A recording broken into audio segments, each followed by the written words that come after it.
Soreness after a total knee replacement? Totally normal. In fact, it's expected. But here's the key. How you manage that soreness can make or break your recovery. Managing soreness wisely sets the stage for consistent, meaningful progress. The secret isn't to avoid soreness altogether, though. It's learning how to respond to it. When you strike the right balance between pushing forward and pulling back, soreness becomes a tool you can use to guide your rehab, not something that holds you back. So let's break down how to use soreness as a feedback system to stay safe, motivated, and moving forward.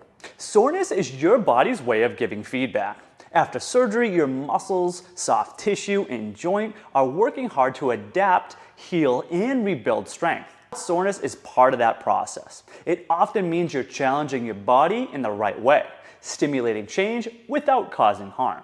But there's a line as well. If you consistently push through too much soreness, it can backfire. Overdoing it can lead to prolonged inflammation, which slows healing and increases stiffness.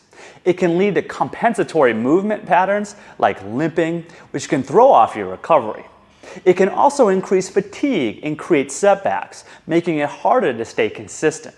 So knowing how much soreness is okay and when it's too much is essential to progressing safely. So here's a simple rule. If your soreness increases slightly from your baseline after an exercise session, but returns to your normal baseline within 24 hours, you're likely on the right track. So let's say your usual soreness is about a 4 out of 10.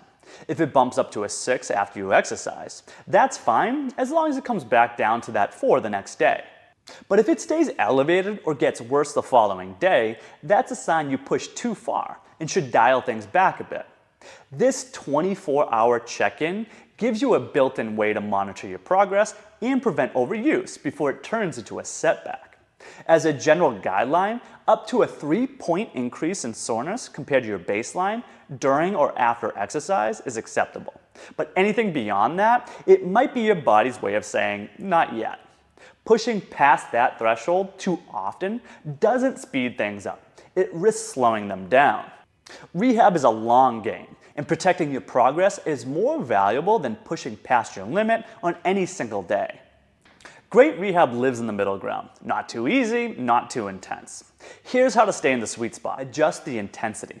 If soreness lingers, reduce how deep or demanding an exercise is. So for example, if squats are too challenging, try doing them to a higher surface like a chair.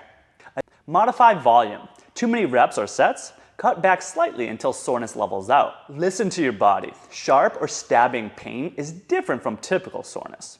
If pain doesn't improve with rest or shows up during daily activities more so than normal, it's an indication to pull back. Respecting soreness doesn't mean avoiding effort. It means progressing smartly. Controlled soreness gives your tissues time to adapt, heal, and grow stronger without being overloaded.